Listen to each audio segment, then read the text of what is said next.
Bienvenidos a todos, buenas noches y vamos a ver nuestras Biblias en el libro de Ruth, por favor, libro de Ruth, capítulo número 2, libro de Ruth, capítulo número 2, gracias hermano, Ruth 2. Le decía a mi esposa estos días, y te lo digo con sinceridad, hermanos, Dios es mi testigo. Ahora que he estado estudiando el libro de Ruth y el libro de Éxodo juntos, me doy cuenta de una cosa, hermanos, qué grande es nuestro Dios. En lo personal, creo que he conocido más a Dios leyendo el Antiguo Testamento que el Nuevo Testamento. Te voy a decir por qué, no porque Dios cambie en un testamento en otro, sino porque vemos la fidelidad de Dios pese a que la infidelidad de su pueblo ha sido vista. ¿Y sabe qué, hermanos? Dios siempre cumple lo que promete. Y henos aquí. Somos una muestra de las promesas de Dios, amén, hermanos. Ruth 2, hermanos, vamos a entrar a nuestra serie expositiva de este precioso libro. Ruth capítulo número 2, vamos a leer todo el capítulo completo y vamos a entrar, hermanos, de lleno a este maravilloso mensaje, un maravilloso libro. Dice la escritura así: tenía Noemí un pariente de su marido, hombre rico de la familia de Elimelech, el cual se llamaba Booz. Y Ruth la moabita dijo a Noemí: te ruego que me dejes ir al campo y recogeré espigas en pos de aquel a cuyos ojos hallaré gracia. Y ella le respondió: ve, hija mía. Fue pues, y llegando, espigó en el campo en pos de los segadores. Y aconteció que aquella parte del campo era de Booz, el cual era de la familia de Elimelech. Y he aquí que Booz vino de Belén y dijo a los segadores: Jehová sea con vosotros.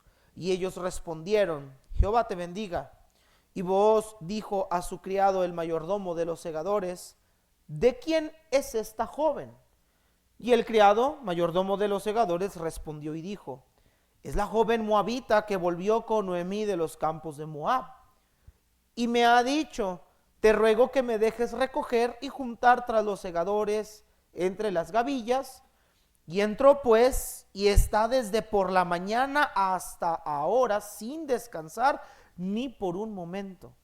Entonces Booz dijo a Ruth: oye, hija mía, no vayas a espigar a otro campo, ni pases de aquí, y aquí estarás junto a mis criadas. Mira bien el campo que sieguen y síguelas, porque yo he mandado a los criados que no te molesten, y cuando tengas sed, ve a las vasijas y bebe del agua que sacan los criados. Ella entonces, bajando su rostro, se inclinó a tierra y le dijo: ¿por qué he hallado gracia en tus ojos para que me reconozcas, siendo yo extranjera? Respondiendo Booz le dijo: he sabido todo lo que has hecho con tu suegra después de la muerte de tu marido, y que dejando a tu padre y a tu madre y la tierra donde naciste, has venido a un pueblo que no conociste antes. Jehová recompense tu obra, y tu remuneración sea cumplida de parte de Jehová, Dios de Israel, bajo cuyas alas has venido a refugiarte. Y ella dijo: Señor mío, hallé yo gracia delante de tus ojos, porque me has consolado y porque has hablado al corazón de tu sierva, aunque no soy ni como una de tus criadas. Y vos le dijo a la hora de comer: ven aquí y come del pan y moja tu bocado en el vinagre. Y ella se sentó junto a los segadores, y él le dio del potaje y comió hasta que se sació y le sobró. Luego se levantó para espigar, y Booz mandó a sus criados diciendo: que recoja también espigas entre las gavillas y no la avergoncéis, y dejaréis también caer para ella algo de los manojos, y lo dejaréis para que lo recoja y no la reprendáis. Espigó pues en el campo hasta la noche y desgranó lo que había recogido, y fue como un efa de cebada. Y lo tomó y se fue a la ciudad, y su suegra vio lo que había recogido, y sacó también luego lo que le había sobrado después de haber quedado saciada, y se lo dio. Y le dijo su suegra: ¿dónde has espigado hoy? ¿Y dónde has trabajado? Bendito sea el que te ha reconocido. Y contó ella a su suegra con quien había trabajado, y dijo: el nombre del varón con quien hoy he trabajado es Booz. Y dijo Noemí a su nuera: sea él bendito de Jehová, pues que no ha rehusado a los vivos la benevolencia que tuvo para con los que han muerto. Después le dijo Noemí: nuestro pariente es aquel varón, y uno de los que pueden redimirnos. Y Ruth la moabita dijo: además de esto me ha dicho: júntate con mis criadas hasta que hayan acabado toda mi siega. Y Noemí respondió a Ruth su nuera: mejor es, hija mía, que salgas con sus criadas y que no te encuentren en otro campo. Y estuvo pues junto con las criadas de Booz espigando hasta que se acabó la siega de la cebada y la del trigo, y vivía con su suegra. El Antiguo Testamento, hermanos, ha sido lamentablemente considerado para muchos cristianos, para muchos evangélicos, como un libro lleno de historias interesantes, como un libro que solamente tiene historias que capturan nuestra atención, historias que nos entretienen, historias como estas que nos hacen sonreír y que podemos decir: bueno, mira qué bonito que todo va marchando bien, mira aquí parece que hay un romance entre Booz y Ruth, mira qué bueno se portó este hombre, y se acabó. Pero hermanos, el Antiguo Testamento es mucho más que un conjunto de historias bonitas. Como dice el autor Christopher Wright en su libro Cómo predicar desde el Antiguo Testamento, dice él: el propósito del Antiguo Testamento es un viaje, escuche bien, que conduce a un destino, y este destino no es otro más que Jesucristo. El Antiguo Testamento es el comienzo de la historia de nuestro Señor, y comienza con una promesa que Dios ha hecho durante el trayecto de esta historia. Y esta historia, hermanos, como la que vamos a ver hoy, hermanos, Dios la ha preservado, nos la ha dejado para hacernos ver cómo Dios de manera providencial fue orquestando cada una de las cosas para llegar al cumplimiento de esa promesa. La historia de la redención no comienza en Mateo 1:1. La historia de la redención comienza desde Génesis capítulo 1, donde el Señor, hermanos, a través de todo ese periodo de historia, ha obrado de una manera soberana, de una manera incomprensible ante los ojos de los hombres, para llevarnos hacia el cumplimiento de esta promesa, hacia el cumplimiento de esta ley, porque la ley de Dios, porque el Antiguo Testamento tiene un cumplimiento, y ese cumplimiento es Jesucristo mismo. Y ahora nosotros en el presente somos el resultado de ese cumplimiento. Somos el resultado de esa promesa hecha que Dios hizo con los patriarcas, y que podemos, hermanos, como iglesia, identificarnos plenamente con estas hermosas historias. Como dijo el apóstol Pablo en su carta a los Corintios, estas cosas se nos dejaron como un ejemplo para nosotros los que estamos ahora. Y en esta historia, hermanos, de Ruth en particular, en este libro, vamos a ver, hermanos, cómo el Señor está obrando en una situación en la que pareciera que no hay ninguna esperanza. La semana pasada veíamos, hermanos, un poquito del trasfondo del libro de Ruth, lo vimos en manera breve y general.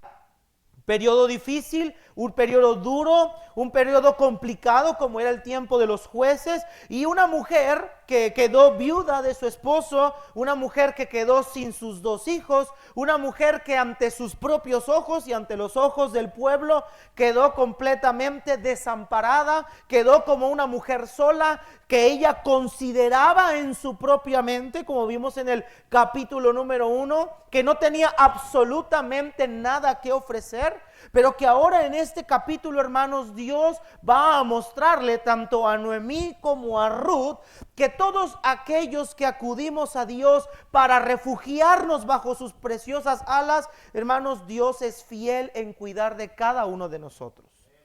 Y que sean las circunstancias que sean las dificultades que Dios permita a nuestra vida, mientras estemos bajo el abrigo del Altísimo, hermanos, vamos a estar bien. Mientras estemos bajo el cuidado de Dios, vamos a estar perfectamente bien. Y el tema, hermanos, que vamos a estar viendo en esta noche es nuestro Dios en quien nos hemos refugiado. Porque es, hermanos, Dios el refugio de cada uno de nosotros. Y era este Dios, el Dios de Israel, bajo quien Ruth se había venido a refugiar. Recuerde usted en el capítulo 1, versículo número 16, Ruth acaba de tomar una decisión. Acaba de renunciar a su pueblo, acaba de renunciar a sus dioses, acaba de renunciar a su tierra y a su parentela para venir no solamente a vivir con Noemí, sino para que el Dios de Israel se convierta en su propio Dios. Y como Booz le recalca, Booz entiende y sabe y conoce la historia, y Booz le dice: tú has venido bajo las poderosas alas de Dios para refugiarte en él. Y hermanos amados, por la gracia de Dios, cada uno de los hijos de Dios, cada uno de nosotros podemos venir a refugiarnos después de un momento difícil. Podemos venir a refugiarnos después de un momento complicado, o si estamos pasando un momento complicado. Pero hermanos, mientras estemos bajo el abrigo del Altísimo, todo va a estar bien. Quizá las cosas no se componen afuera, pero ahí en esa cueva, en ese lugarcito, vamos a estar bien. Y vamos a ver, hermanos, el carácter de Dios en esta historia bajo tres encabezados diferentes. En primer lugar, hermanos, vamos a ver la providencia que nos guía. Mire lo que dice, hermanos, en el capítulo número 2, versículo 1 en adelante. Vamos a ver primeramente que cuando venimos a refugiarnos bajo las alas del Señor, Dios nos guía de manera providencial, y lo hizo en la vida de Ruth. Mire lo que dice capítulo 2, verso 1 al versículo número 3.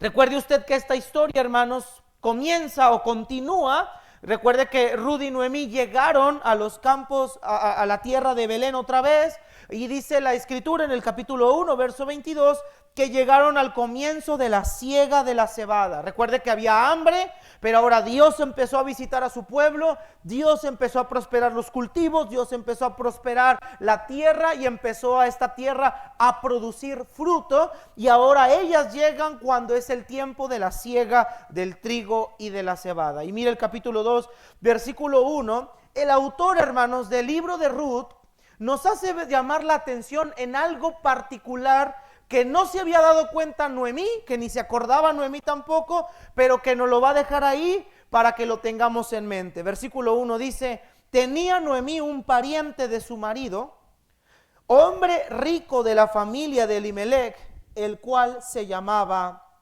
Booz.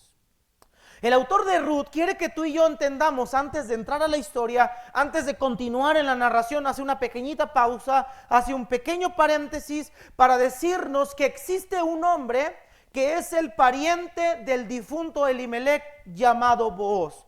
Si nosotros vemos en el capítulo 1, verso 1, vamos a dar cuenta que Elimelech era un hombre que era de la tribu de Judá, era un hombre de Belén, por lo cual sabemos que Booz también es un hombre de la tribu de Judá, crecido y nacido en Belén. No se nos dice el parentesco, solamente dice que es un pariente que él tenía. Puede ser un pariente cercano, puede ser un hermano, puede ser un primo, podía ser un tío. No sabemos realmente qué parentesco en particular tenían, pero el autor del libro de Ruth nos dice que Elimelech tenía este pariente cercano y que era un hombre llamado Booz. Ahora, Booz era un hombre rico, según lo describe el capítulo 2, verso 1. Y claro que era rico porque vemos después en el desarrollo de la historia, que estaremos viendo ahorita, que tenía segadores, tenía personas que trabajaban en su campo, recogiendo las espigas, recogiendo el trigo, recogiendo la cebada, y obviamente él se encargaba de supervisar, incluso tenía un supervisor de la agricultura. Entonces este hombre era un hombre rico, tenía muchas criadas. Recuerde usted que las riquezas de la antigüedad se basaba en la cantidad de criados, la cantidad de siervos, la cantidad de personas que trabajaban para esta persona. Entonces el autor de Ruth quiere que tú veas que hay un hombre ahí que va a ser una persona importante en el desarrollo de la historia. Recuerde cómo terminó la historia anterior. Noemí dice, estoy sola, Dios me ha abandonado, Dios se ha levantado contra mí, estoy en grande amargura, mis hijas, yo no tengo nada que ofrecerles, no tengo hijos, no tengo nietos, no tengo nada que pueda yo ofrecer, estoy sola, desamparada, mi familia está próxima a desaparecer. Pero el autor del libro de Ruth nos dice que hay alguien ahí que Noemí todavía no ha contemplado. Después vemos a Ruth, hermanos, verso 2, que Ruth, hermanos, va y le dice a Noemí que va a ir a trabajar al campo a recoger las espigas que normalmente, hermanos, era las espigas, la recolección de espigas, era que las mujeres, los extranjeros, los pobres, acudían a los campos a pedir permiso para entrar a sus campos, y había una ley en la ley mosaica. Mire lo que dice ahí en Deuteronomio 24:19, rápidamente. Dice la Biblia que Ruth se va a espigar, y espigar, hermanos, era el acto de recoger esas espigas de trigo que caían de aquellos que cosechaban este tipo de elemento. Y mire Deuteronomio 24:19, rápidamente. Vamos a ver qué es lo que Ruth iba a hacer. Deuteronomio 24:19. Dice la palabra de Dios así: cuando ciegues tu mies en tu campo y olvides alguna gavilla en el campo, no volverás para recogerla. ¿Qué iba a hacer con ello? Será para el extranjero, para el huérfano y para la viuda, para que te bendiga Jehová tu Dios en toda obra de tus manos. Lo que hacían, hermanos, al ir a espigar, en este caso Ruth, que era una mujer viuda, que era una mujer pobre y que era una mujer extranjera, ella cumplía estas tres cosas. Dice que espigar era que iban los segadores en los campos, empezaban a espigar, cortaban con la hoz todo lo que eran las espigas de trigo, las recogían y las almacenaban en su cuerpo, pero todo lo que iba cayendo, bájenle un poquito el micrófono, por favor, hermanos, todo lo que iba cayendo de las espigas, Ruth se encargaba de ir detrás de ellos recogiéndolas. Eso era lo que hacían las viudas, los pobres y los extranjeros. Era una muestra de bondad, y era algo que Dios le había dicho a los israelitas que hicieran. Entonces, cuando dice Ruth, voy a ir a espigar, es que ella iba a ir detrás de los espigadores, de los que pertenecían al campo, los trabajadores del dueño del campo. Lo que ellos iban recogiendo y lo que iba quedando, Ruth lo iba recogiendo. Vea lo que dice el versículo número 2, ahí mismo en el capítulo número 2 de Ruth. Esto era espigar, a lo que se refería a espigar Ruth, lo que le dice a Noemí que es lo que va a ir a hacer. Ahora recuerde, son pobres, necesitan alimento, y alguien tiene que salir a trabajar, y va Ruth a trabajar. Y mire lo que dice ahí, versículo número 2. Y dijo Ruth la moabita a Noemí: te ruego que me dejes ir al campo, recoger espigas, vea eso, en pos de aquel a cuyos ojos hallare gracia. Y le respondió: ve, hija mía. Entonces ella no podía espigar donde ella quisiera espigar. Ella tenía que pedirle a alguien su bondad, alguien que le mostrara benevolencia y la dejara entrar en su parcela o en su campo para que ella pudiera alimentarse. Pero miren, hermanos, la providencia de Dios, verso 3. Fue pues, y llegando, espigó en el campo en pos de los segadores. Y aconteció que aquella parte del campo era de Booz, el cual era de la familia de Elimelech. Vea que el autor te deja a propósito ver quién era este hombre, y en el desarrollo de la historia dice que ella fue espigando y que terminó espigando en el campo de un hombre llamado Booz. Y yo pregunto, hermanos, ¿era una coincidencia? ¿Era una circunstancia casual? ¿Fue el azar? ¿De chiripada, como decimos aquí en México, de chiripada cayó? No, hermanos. Dios de manera providencial llevó a Ruth para llegar a ese lugar a espigar, porque al llegar Ruth a ese campo a espigar, iba a conocer a aquella persona que era el pariente cercano que tenía la posibilidad de redimirlas. Y ahorita vamos a entender un poco más o ampliar acerca de lo que significa esto de redimir. Por lo pronto quédese con la idea de que Ruth llega de una manera sorprendente al campo de la persona exactamente capacitada para poder redimir al pueblo. Y hermanos, cuando hablamos de la providencia de Dios, estamos hablando, hermanos, de que Dios tiene el control absoluto de su creación. Mira, hermanos, escúcheme, las cosas no suceden porque sí. Las cosas no suceden por la casualidad. No existe el destino, el azar, es que fue una casualidad, es que fue algo que pues se dio, sucedió. No, hermanos, Dios todo el tiempo está interviniendo en nuestra vida, en cada una de las cosas que suceden a lo largo de ella. Hay cosas que Dios permite en nuestra vida que sucedan porque Dios en su soberanía y en su infinita sabiduría sabe qué es lo que nosotros vamos a tener que obtener por causa de eso que Dios permita a nuestra vida. Nada de lo que usted y a mí nos pase es algo que pasó por accidente. Nada de lo que usted y a mí nos pase es algo que se le salió a Dios de los bolsillos o como si Dios hubiera descuidado. Lo que a ti y a mí nos pase es porque Dios lo ha permitido. Y hermanos, claro que por supuesto que dentro de esas cosas que Dios a veces permite en nuestra vida, hay cosas que no nos gustan.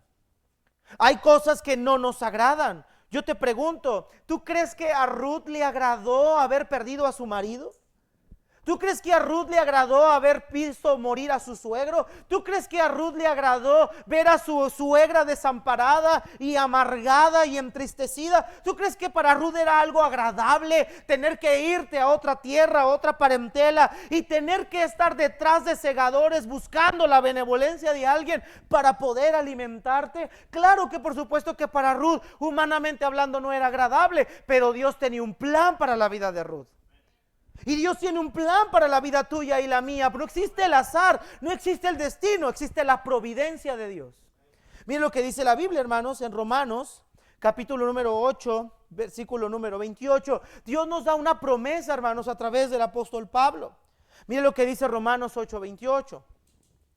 Romanos 8, 28 dice el apóstol Pablo: y sabemos que a los que aman a Dios, todas las cosas les ayudan a bien. Esto es a los que, subraye eso, a los que conforme a su propósito son llamados. La Nueva Traducción Viviente lo traduce diciendo: para el bien de quienes lo aman, para el bien de quienes lo aman y son llamados según el propósito que Él tiene para ellos. Y cuando dice la Biblia que todas las cosas nos ayudan a bien, se refiere a cualquier circunstancia que pase en nuestra vida. Oía en la mañana, porque vi el mensaje de nuestra hermana Vero, lo que sucedió con el pastor José y su esposa. Pero hoy oigo lo que Dios hizo en sus vidas. Y ¿sabes qué? Te voy a decir una cosa, hermano. Uno no queda igual. A veces las adversidades, hermanos, son necesarias para que yo conozca más a Dios. A veces las adversidades son necesarias para que Dios moldee nuestro carácter. A veces las dificultades Dios las permite para aumentar nuestra fe. A veces Dios las circunstancias difíciles las permita para que caminemos y estemos más cerca del Señor. Pero sea lo que Dios permite en tu vida, tanto cosas malas como cosas buenas, son porque Dios tiene un propósito para nuestra vida. Tiene un plan para nosotros y nada de lo que sucede en nuestra vida, hermanos, es obra de azar ni del destino, ni mucho menos, sino es algo que Dios quiere que nosotros aprendamos para su gloria y para su honra. Quizá usted y yo no comprendemos lo que va a pasar mañana, quizá usted y yo no tenemos el entendimiento del por qué las cosas están sucediendo, porque nuestra mente, hermanos, es extremadamente limitada. Nuestra mente, hermanos, no alcanza a comprender todo lo que Dios quiere hacer. Y eso es lo que hace a Dios diferente a nosotros, que sus pensamientos jamás se van a igualar a los nuestros. Pero que, como dice Pablo mismo en Romanos, que la voluntad del Señor es agradable y perfecta.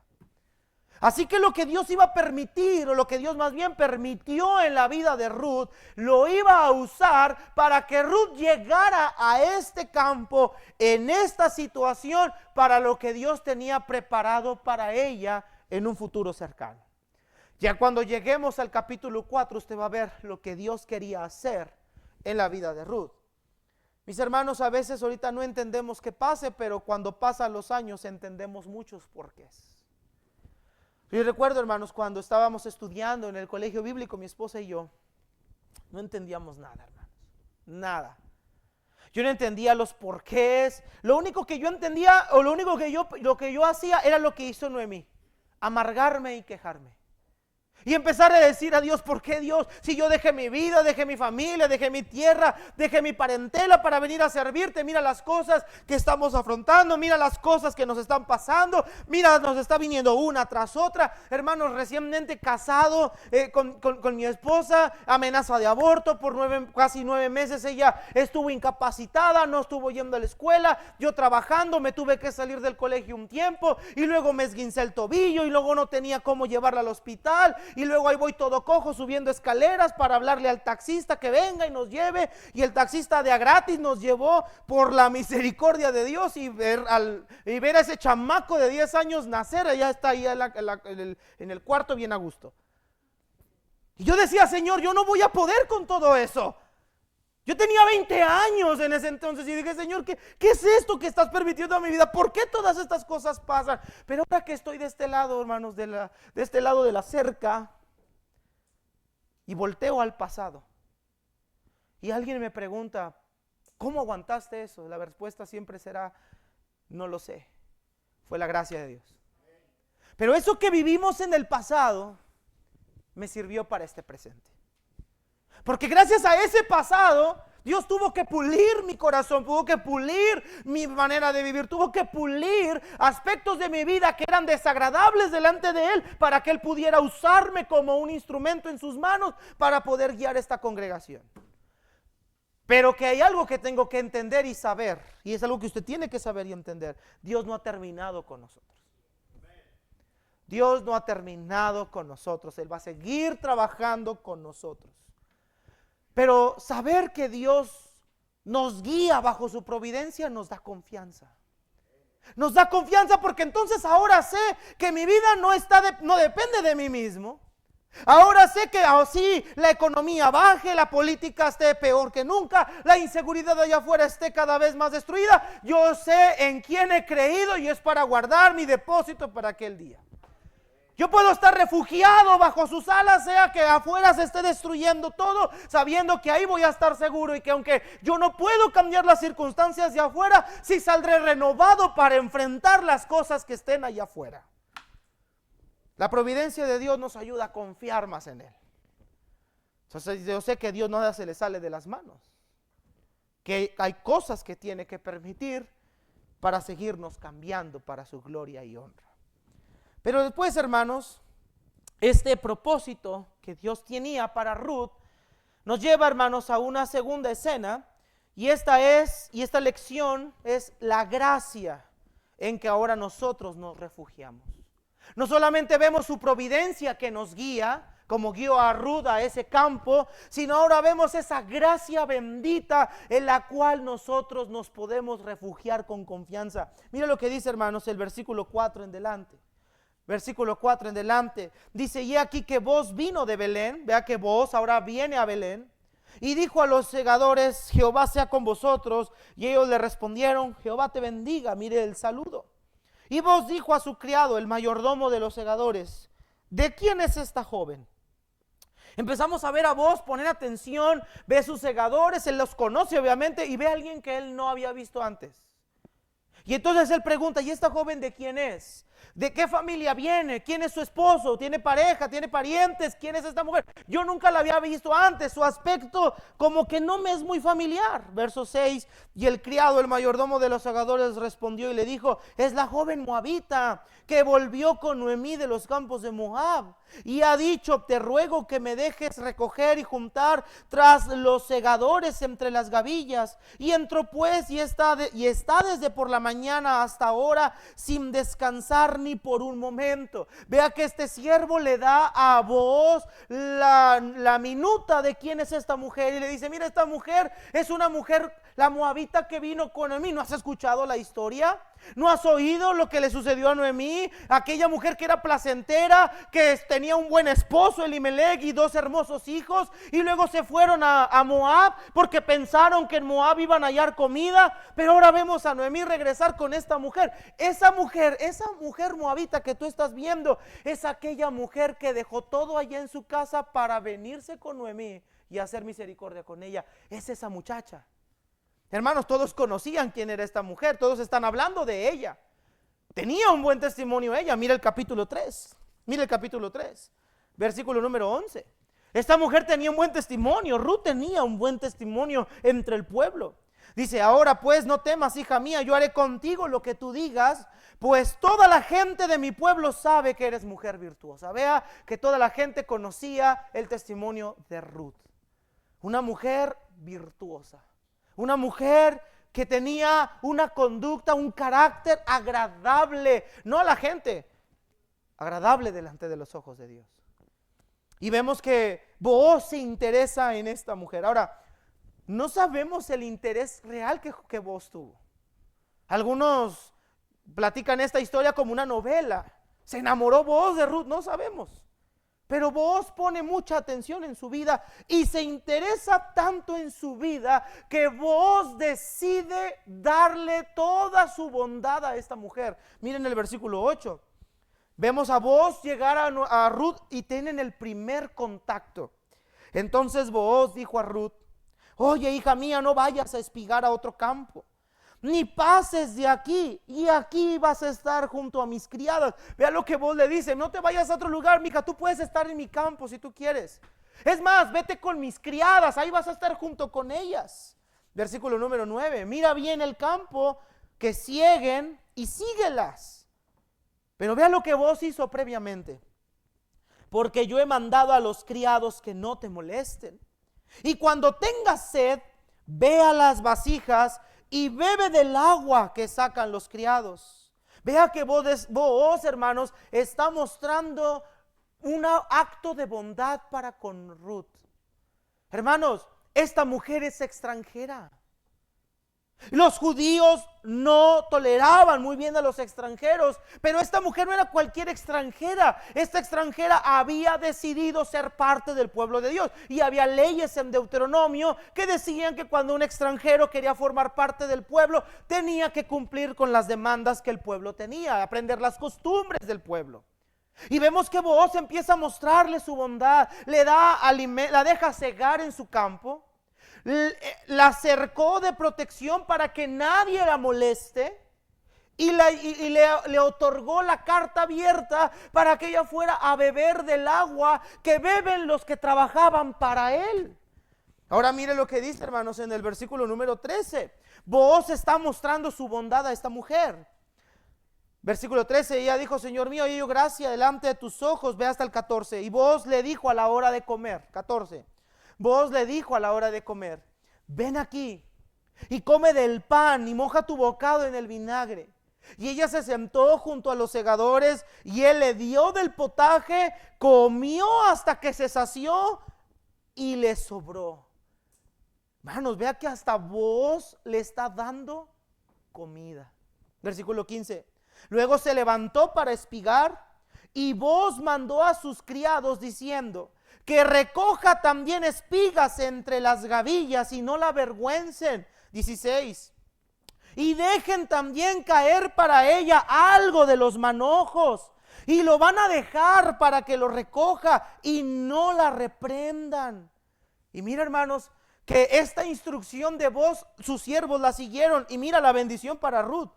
Espigó, 17, espigó pues en el campo hasta la noche y desgranó lo que había recogido. Y vea a Ruth en su primer día de trabajo, y fue como un efa de cebada. Fue una gran cantidad lo que Ruth recolectó. Entonces vemos a Booz, hermanos, darle alimento a esta mujer. Le da alimento, le da agua, no permite que los segadores la molesten, le dan doble porción de la siega, lo hace a propósito, que hagan que se les caigan las cosas adrede, para que ella lo pueda recoger y pueda saciarse. Y wow, hermanos, vemos aquí a Booz mostrando bondad hacia esta mujer. Ahora, ¿qué fue lo que detonó que Booz tuviera bondad con Ruth? Cualquiera de nosotros podríamos decir, bueno, pues es que a Booz le interesaba, se le hacía bonita quizá, por eso la dejó. No, hermanos, no fue por eso. Booz le está mostrando a Ruth su bondad, y ahorita vamos a ver la razón por la cual Booz le está mostrando a Ruth su bondad. Pero vea la reacción de Ruth, hermanos, a esta bondad de Booz. Mira el versículo 10, hermanos, ahí atrás en el capítulo número 2. Vea cómo Ruth responde hacia la bondad de este hombre. Ella entonces, bajando su rostro, se inclinó a tierra y le dijo: ¿por qué he hallado gracia en tus ojos para que me reconozcas, siendo yo extranjera? Vea que Ruth, hermano, se arrodilla y le dice a este hombre: ¿qué he hecho yo? ¿Qué bondad hice yo? ¿O qué es lo que yo puedo tener en mi vida que pueda yo tener de tu parte semejante bondad? Si soy una mujer extranjera, yo no soy del pueblo de Dios, yo no soy parte de esta familia. ¿Por qué me estás mostrando semejante bondad? Miren el verso 13 también. Vea la reacción de ella, verso 13. Y ella le dijo: Señor mío, hallé yo gracia delante de tus ojos, porque me has consolado, porque has hablado al corazón de tu sierva, aunque no soy como ninguna de tus criadas. Mire que Ruth está mostrando una actitud respetable. Ella no da por hecho que merece semejante bondad. Ella no da por hecho que merece el trato que Booz le está dando, sino que ella se siente con gratitud, pero al mismo tiempo desconcertada. ¿Por qué estás siendo tan bueno conmigo? ¿Qué he hecho yo para que tú me muestres semejante acto de bondad? Y mire la respuesta de Booz, hermanos. Versículo 11. Y respondiendo Booz le dijo: yo he sabido todo lo que has hecho con tu suegra después de la muerte de tu marido, y que dejando a tu padre y a tu madre y la tierra donde naciste, has venido a un pueblo que no conociste antes. Y vea lo que Booz le dice: ¿por qué estás siendo bueno con ella? Jehová recompense tu obra, y tu remuneración sea cumplida de parte de Jehová, Dios de Israel, bajo cuyas alas has venido a refugiarte.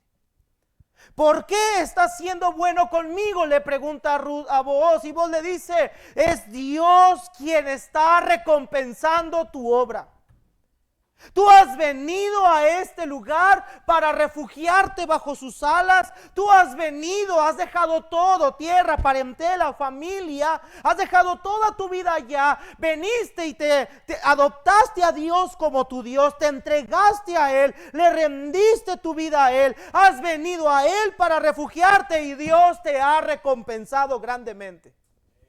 Hermanos, Booz era el instrumento que Dios estaba usando para bendecir a Ruth.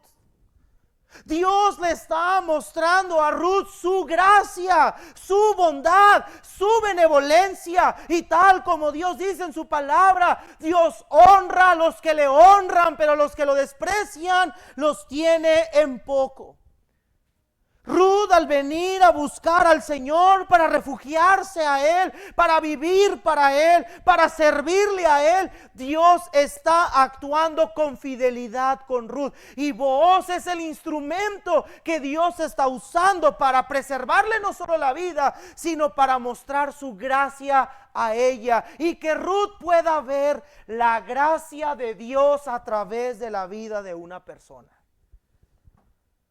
Hermanos queridos, cuando nosotros venimos a buscar refugio, lo que vamos a encontrar de Dios es gracia.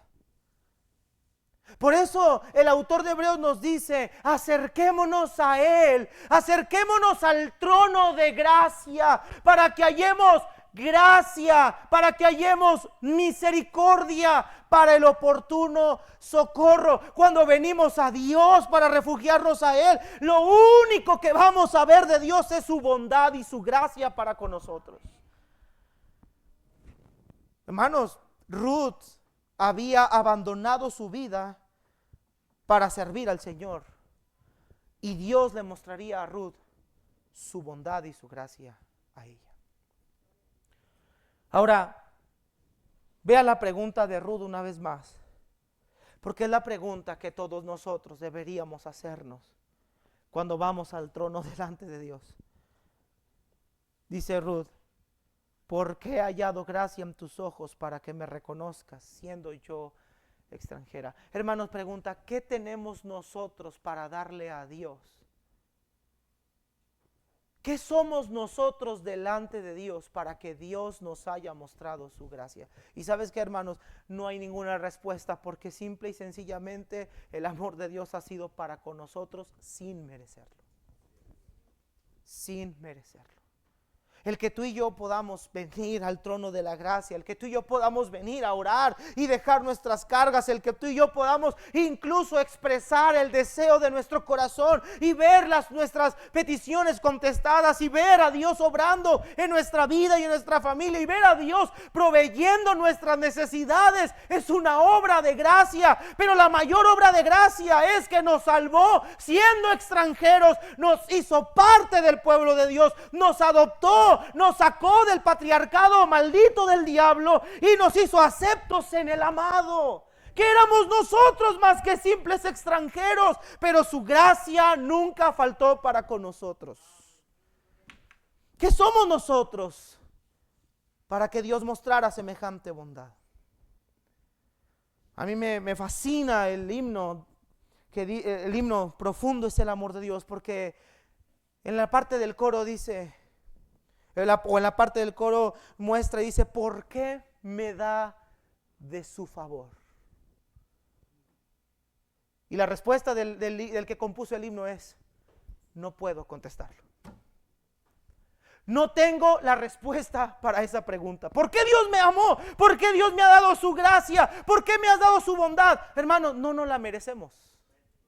No merecemos su gracia, no merecemos su bondad, no merecemos su perdón, no merecemos su misericordia. Sin embargo, cuando acudimos a Él para refugiarnos, encontramos perdón de pecados, encontramos su gracia para solucionar los problemas de la vida, encontramos su provisión constante, encontramos su amor perpetuo para ti y para mí. No hay un momento en el que tú y yo podamos postrarnos delante de Dios. No hay una hora en la que tú y yo podamos buscar a Dios que Dios no esté atento a lo que nosotros le pedimos. Y eso es gracia. Eso es gracia. Hermanos, todo aquel que busque al Señor hallará un refugio garantizado.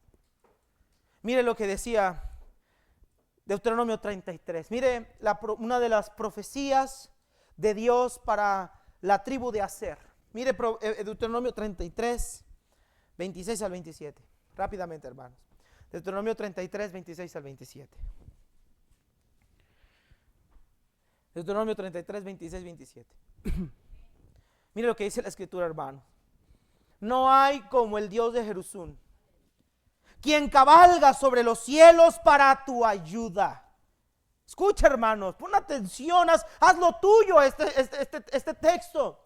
Y sobre las nubes con su grandeza. Escucha: el eterno Dios es tu refugio, y acá abajo los brazos eternos. Y Él echó delante de ti al enemigo y dijo: destruye. Dios, el Dios eterno, es tu refugio, y ahí estaremos en sus brazos eternos. Mira lo que decía el salmista, Salmo 71 del 1 al 3. Salmo 71 del 1 al 3. Todo aquel que busca al Señor para refugiarse encontrará refugio garantizado. Mira lo que dice Salmo 71, 1 al 3. En ti, oh Jehová, me he refugiado. No sea yo avergonzado jamás. Socórreme y líbrame en tu justicia. Inclina tu oído y sálvame. Mira lo que dice el salmista. Sé para mí una roca de refugio a donde recurra yo continuamente. Amados hermanos, en esa roca podemos acudir todos los benditos días de nuestra vida y vamos a hallar la gracia de Dios en nuestra vida. Siempre, hermanos, pero esto no es para todos. Esto es para aquellos que Cristo ha salvado por su sangre preciosa. Esto es para su pueblo. ¿Y qué crees, hermanos? Ruth ya era parte del pueblo de Dios. No podemos quizá ver a Dios físicamente. Quizá no podemos ver o sentir esa palmada de Dios. Pero escucha, hermanos.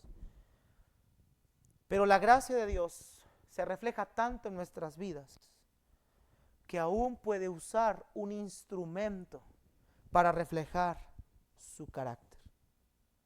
Booz era un instrumento de Dios para mostrarle su bondad a Ruth. Y Dios puede usar aún a su propia iglesia para mostrarnos su constante cuidado que tiene para nosotros.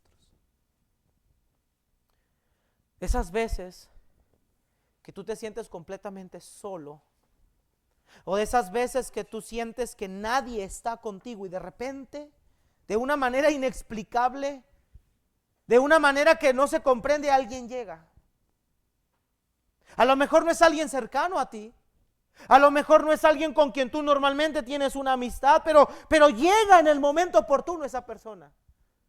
Y tú estás ahí en ese cuarto, en ese lugar y estás pensando que a lo mejor a nadie le importas, que a nadie le interesas, que a lo mejor nadie se preocupa por ti, pero el Señor siempre va a mandar uno de sus emisarios para mostrarte que Él sigue teniendo cuidado de ti y de mí. Aún en aquellas cosas que nosotros soñamos o deseamos, en su voluntad, Dios puede concedérnoslas utilizando un instrumento en sus manos. Amados hermanos, tú y yo podemos ser un instrumento en las manos de Dios. Un instrumento que Dios puede usar para que a través de nuestra vida Dios pueda mostrarle a otros que Dios sigue estando presente. Quizá Dios no está entre nosotros físicamente, pero su pueblo lo usa para mostrarnos su constante fidelidad. En la escasez y en la necesidad, y alguien llega con una bolsa de mandado. En la enfermedad, y a lo mejor alguien llega con medicamento. En la soledad, y a lo mejor alguien llega y te da un abrazo sincero. Pero tú, en vez de ver a la persona nada más, puedes saber que Dios está obrando, enviando a esa persona para que muestre su fidelidad hacia ti. Hermanos amados, como Dios ha mostrado su fidelidad muchas veces en nuestras vidas a través de personas que ni conozco, hermanos. Hubo unos días, no les voy a decir cuáles, pero hubo unos días en los que estábamos pasando una rachita económica muy mala, mi esposa y yo, hace poquito. Hermanos, me llegó un mensaje a mi teléfono. Pastor, fíjate bien, pastor, traigo una despensa para usted. Y yo veo el número y yo no lo conozco el número. Y yo le digo a mi esposa, oye, me mandaron este mensaje, ¿tú lo conoces? No, pues tampoco lo conozco.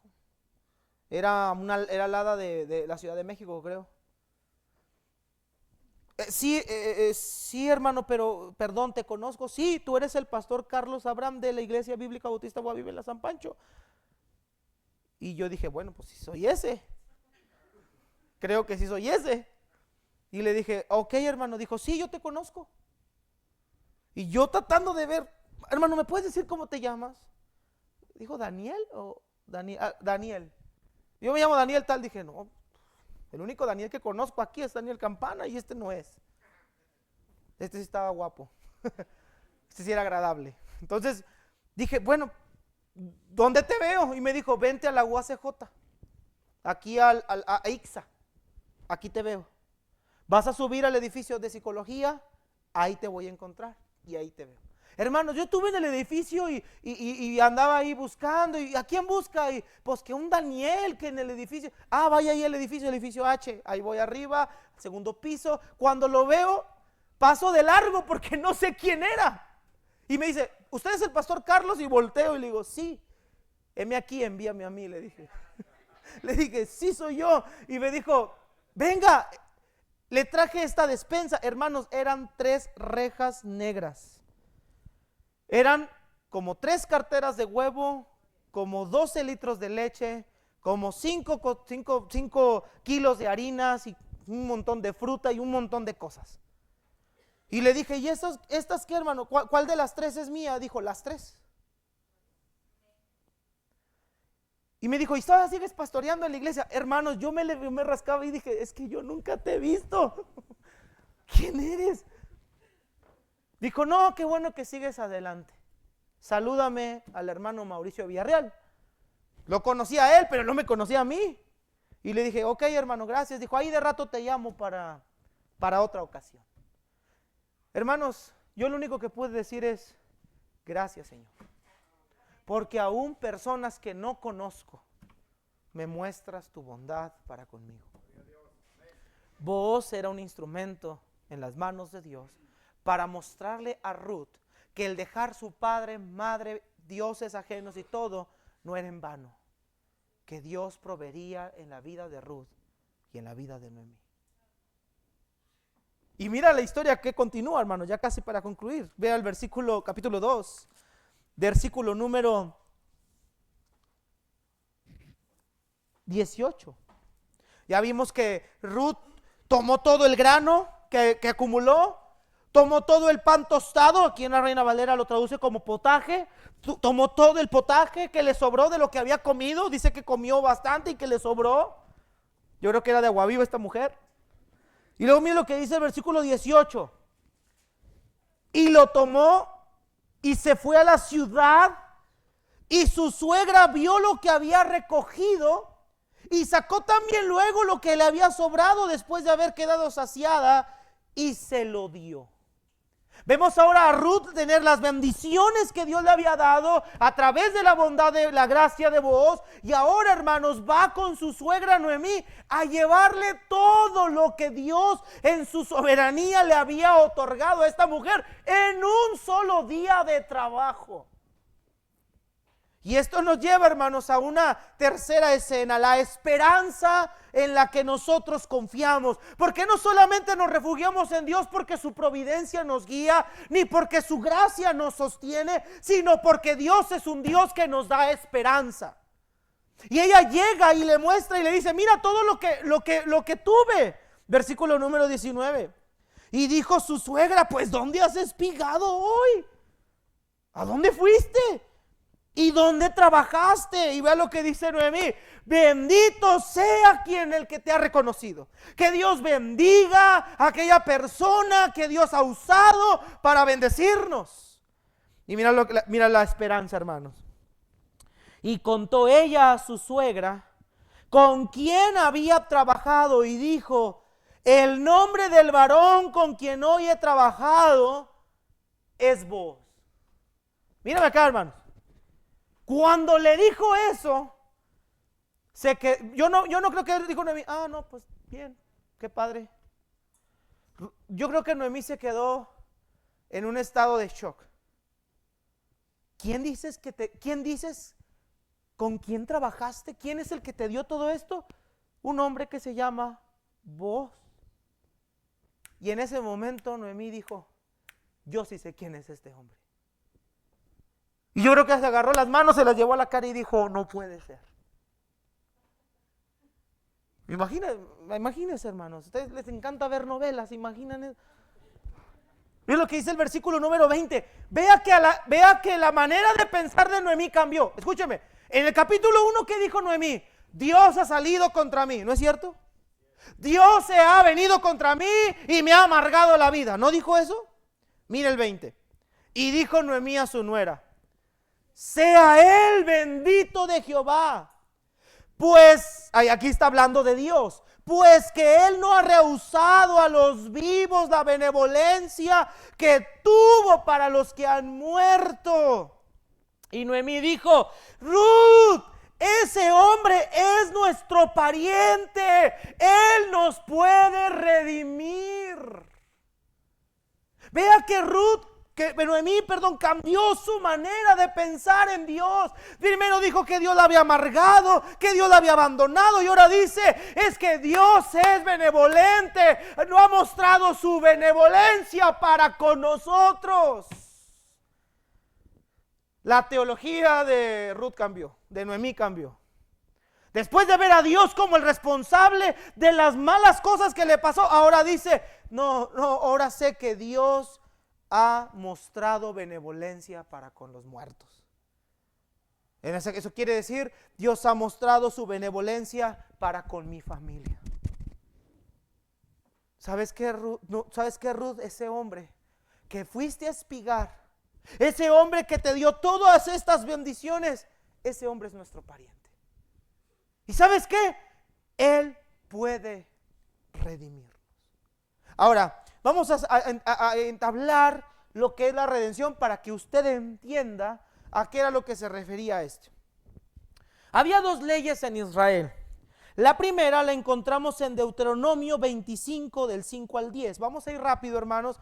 Sí lo tenemos que ver porque esto de la redención tiene que ver, hermanos, con la historia que vamos a seguir desarrollando hasta el término del libro.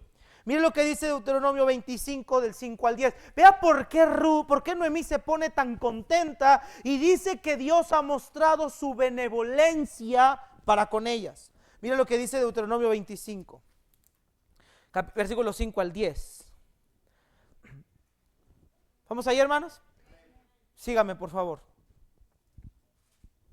Cuando hermanos habitaren juntos y muriere alguno de ellos y no tuviere hijo, la mujer del muerto no se casará fuera con hombre extraño. Su cuñado se llegará a ella y la tomará por su mujer y hará con ella parentesco. Y el primogénito que ella diere a luz sucederá en el nombre de su hermano muerto, para que el nombre de éste no sea borrado de Israel. Y si el hombre no quisiere tomar a su cuñada, irá entonces a la cuñada a la puerta, a los ancianos, y ella va a decir, mi cuñado no quiere suscitar nombre en Israel a su hermano, y no quiere emparentar conmigo. Y bueno, vamos a ver más adelante que hacen un juicio contra el cuñado. Aquí está la primera ley.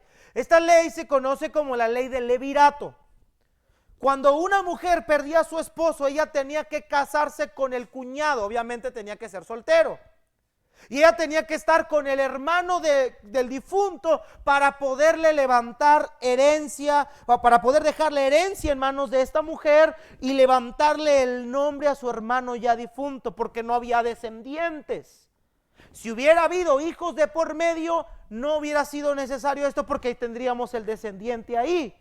Pero cuando este hombre muere, no hay descendientes, el cuñado, el hermano del difunto, tenía que tomar a la mujer. En el caso de Ruth, esta no aplicaba porque Malón y Kelión murieron. Kelión era el esposo de Ruth, lo vemos en el capítulo 4. Malón era el cuñado, pero también el cuñado estaba casado con Orfa. Y aunque hubiera vivido Malón, estaba casado con Orfa, hubiera sido adulterio. No se podía hacer, pero ambos mueren. Entonces Ruth no tiene cuñados. ¿Estamos entendiendo eso? Entonces aplicaba la otra ley, que era la ley que se aplicaba en el año del jubileo. Levítico 25, por favor. Había otra ley en cuanto a este parentesco, que era el año del jubileo. El año del jubileo constaba, hermanos, en que si una persona se había endeudado con otra persona, vendía sus tierras, vendía sus campos, y al séptimo año las tierras de esa persona y los campos regresaban a la persona que los había empeñado. Era como un medio de gracia. Entonces digamos que yo vendía estas tierras, le debía a alguien, las vendo, las dejo como, ¿cómo le llaman aquí? Como una garantía, como una prenda, pero al año séptimo esas tierras se me van a regresar y la deuda quedaría saldada. Ese es el año del jubileo. Mire Levítico 25, ahora sí. Levítico 25, ese es en el contexto en el que está este libro, en el que está desarrollado esto. Levítico 25, déjeme, no anoté los versículos, déjeme rápido buscarlo. Rápido. Aquí está. Versículo 25.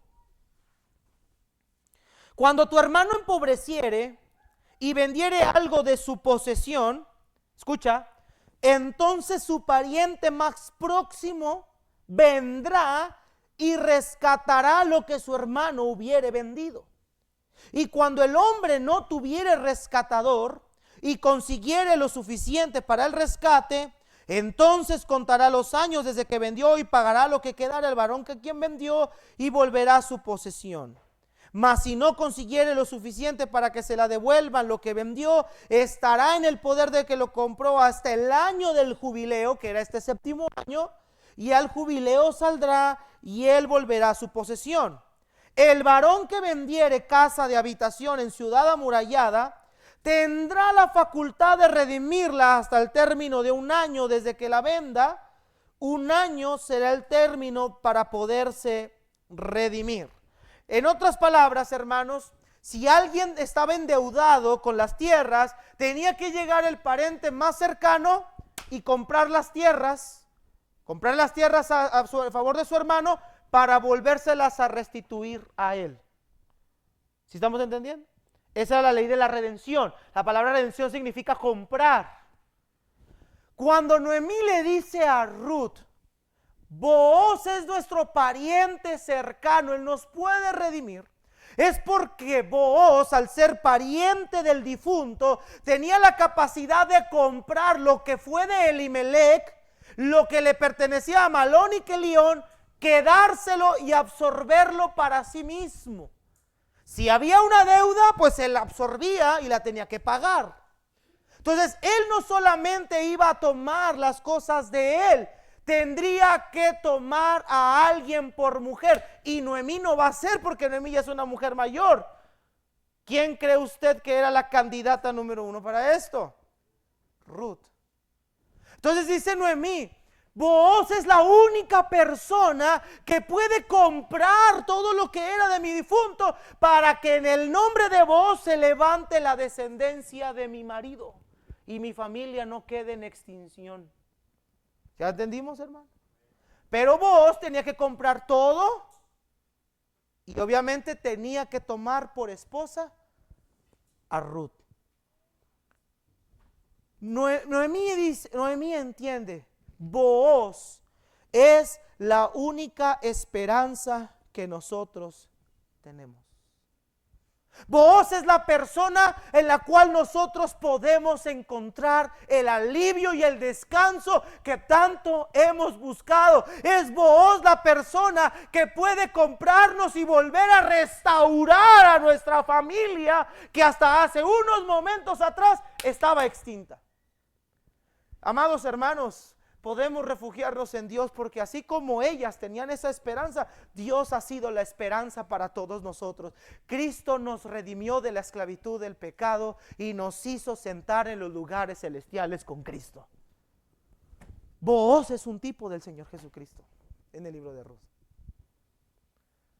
Booz asumió, vamos a verlo más adelante, no me voy a adelantar, pero Booz es la persona, el candidato para hacer esto. Hermanos, Cristo absorbió toda nuestra deuda. Toda. Y Él no pagó por una tierra. Él no pagó por casas. Él no pagó por campos. Él pagó por pecadores que nos rebelamos contra Él en el pasado. Él pagó por su creación. Él pagó por su iglesia, porque ama a su iglesia. Hermanos amados, en Cristo nosotros tenemos esperanza. Y que cuando las cosas parecen que ya están perdidas, y que cuando parece que las cosas ya no tienen solución, y que parece que las cosas ya se salieron de control, y que ya vamos a tener que afrontar las últimas consecuencias, nunca olvides que Dios puede hacer algo extraordinario, si Él quiere hacerlo. Pero lo más extraordinario ya lo hizo, hermanos. Porque así nos enfermemos, así pasemos por una enfermedad incurable, así tengamos que afrontar dificultades en nuestra salud, tenemos una herencia incontaminada e inmarcesible reservada en los cielos para nosotros. Tenemos un hogar allá arriba. Aunque no tengas un hogar terrenal, aunque tengas que andarle mendigando aquí a Infonavit, las casitas de paloma que te dan, en el cielo tenemos un verdadero hogar y una ciudad celestial. Y el día de nuestra redención está cada vez más cerca. En Dios nosotros tenemos esperanza. Los del mundo no la tienen, nosotros sí tenemos esperanza. Amados hermanos, aún en los momentos más difíciles sabemos que Dios es nuestra esperanza. Decía el salmista David cuando estaba siendo perseguido por Saúl en la cueva de Adulam. Salmo 142 dice: clamé a ti, oh Jehová, y dije, tú eres mi esperanza y mi porción en la tierra de los vivientes. Yo no sé cómo voy a salir de esto. Yo no sé si mi vida está en riesgo, Señor. Mira a mi izquierda y a mi derecha. No hay quien me quiera conocer. Estoy solo. No tengo refugio. No hay quien cuide de mi vida. Eso dice el Salmo 142. Pero en ese contexto dice: pero yo voy a clamar a ti porque tú eres el único que puedes ayudarme. Tú eres el único que puede atender a la voz de mi clamor. Tú eres el único que me puede sacar de este hoyo. Tú eres el único que me puede rescatar de esta situación. Hermano querido, refúgiese en Dios. Él es un Dios que da esperanza. Sus promesas nos dan esperanza para seguir adelante en esta vida. Y no solo en esta vida, en la venidera. Entonces, hermanos, estamos viendo a través de esta preciosa historia que nuestro Dios es un lugar o es un ser en quien nosotros podemos refugiarnos. Vaya a Él con confianza. Acércate a Él con confianza. Antes de buscar la mano de los hombres, antes de buscar la mano de un pariente, antes de buscar la mano de una institución, busca la mano de aquel que puede ayudarnos bajo cualquier situación. Refúgiate en Él.